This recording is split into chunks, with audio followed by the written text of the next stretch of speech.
Bonjour à toutes et à tous, c'est Stéphane pour la chaîne Foalier, je vous remercie de me retrouver chez moi et donc chez vous. Aujourd'hui c'est un petit short, il y en a pour 3-4 minutes mais c'est particulièrement intéressant. Vous avez une étude assez intéressante qui est sortie, qui a analysé 18 millions de tweets dans 26 pays.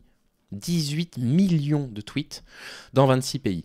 Pourquoi faire? Simplement pour voir si, selon que vous vous revendiquiez d'un parti politique de gauche ou de droite, si vous partagiez des informations qui sont des informations fiables ou de la désinformation.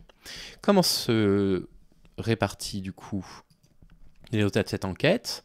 Donc ici, vous avez une courbe de tendance qui va des partis politiques ici de gauche aux partis politiques de droite et vous voyez qu'elle est décroissante. Plus la courbe est vers le haut, plus les faits qui sont partagés par les militants politiques, donc ici de gauche ou ici de droite, sont plus ou moins proches de la vérité. Vous voyez, plus la courbe est haute et plus on est proche des faits, plus elle est basse et plus on est loin des faits. Et on s'aperçoit de quoi?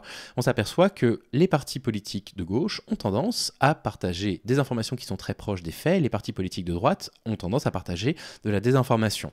Là, ici, vous avez A0, 0, du coup, vous avez des informations neutres. Au-dessus, ce sont des informations dont on sait qu'elles sont vraies. Plus on est vers le haut ici, et plus on a de preuves pour pouvoir dire que cette information-là a été vraie.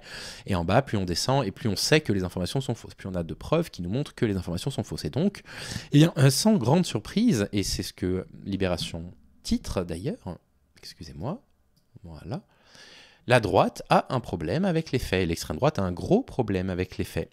Le score de factualité issu de l'analyse de 18 millions de tweets diffusés par les parlementaires de formation politique dans 26 pays.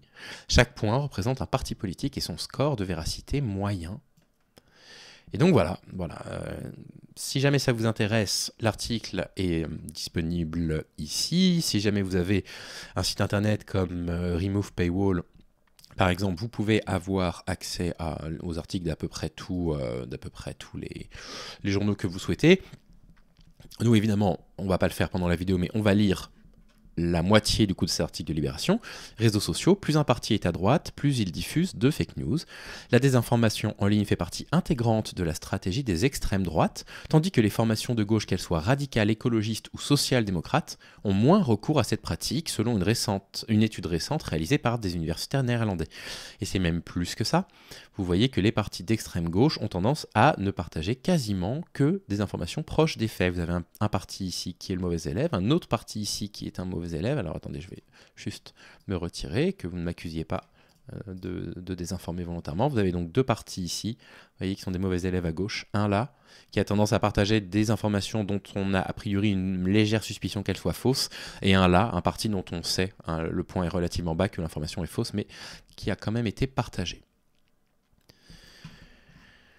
Ce n'est pas qu'une impression récurrente, les populistes d'extrême droite sont bien de loin ceux qui propagent le plus de fake news sur Internet. La désinformation fait même partie intégrante de la stratégie de communication de cette force politique.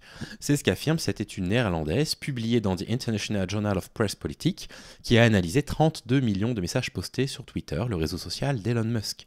Le document se base sur l'analyse des tweets publiés entre 2017 et 2022 par tous les députés possédant un compte X dans 26 pays comprenant 17 membres de l'Union européenne, dont la France, l'Allemagne, l'Italie ou la Suède, mais aussi le Royaume-Uni, la Turquie, les États-Unis, le Canada ou l'Australie. Donc c'est 8200 parlementaires dont on a vu passer leurs tweets. On sait qu'ils seront repris ensuite par les militants politiques qui partagent à peu près les mêmes choses.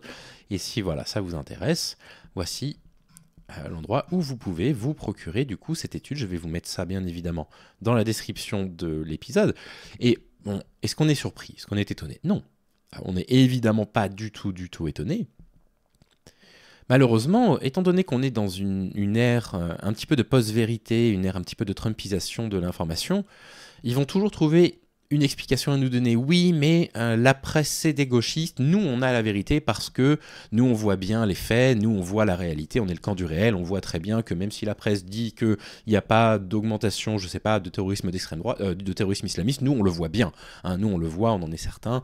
Ils ont toujours une façon de se justifier et c'est assez désarmant de voir que, voilà, ils sont capables de propager ce genre de choses, sachant que est-ce qu'on peut vraiment échanger avec des personnes comme ça, qui ont décidé de toute façon que la vérité, c'était leur ressenti, leur vision du monde, et que tout argument qu'on pourrait leur donner, tout élément de preuve qu'on pourrait leur apporter pour leur montrer qu'ils ont tort, c'est la preuve d'un complot contre l'islamo-gauchisme dans la société. Bon, voilà. Voilà, je voulais vous parler de ça, c'est intéressant. On a une confirmation de quelque chose que l'on suspectait déjà depuis un bon moment, mais c'est toujours intéressant d'avoir des données scientifiques pour pouvoir confirmer que nos impressions sont réellement conformes à la réalité. Voilà, passez une très bonne journée les amis, bonne semaine, à bientôt.